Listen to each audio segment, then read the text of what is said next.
মজার ডিম ভাজি, পেঁয়াজ কাঁচামরিচ লবণ দিয়ে সরিষার তেলে পুষ্টিকর ডিম ভাজি তৈরি করছি। দেখেন কি সুন্দর সুবল, এটা টিফিন দেওয়া যায় বাচ্চাদের, খুবই অসাধারণ।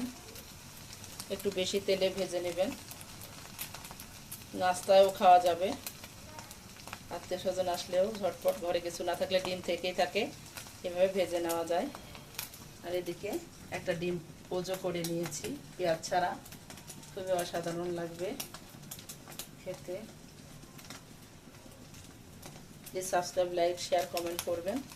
সপ্তর্ষি টিভি এবং সপ্তর্ষি দাস ব্লগ চ্যানেলের সাথে থাকবেন, সপ্তর্ষির গান শুনবেন।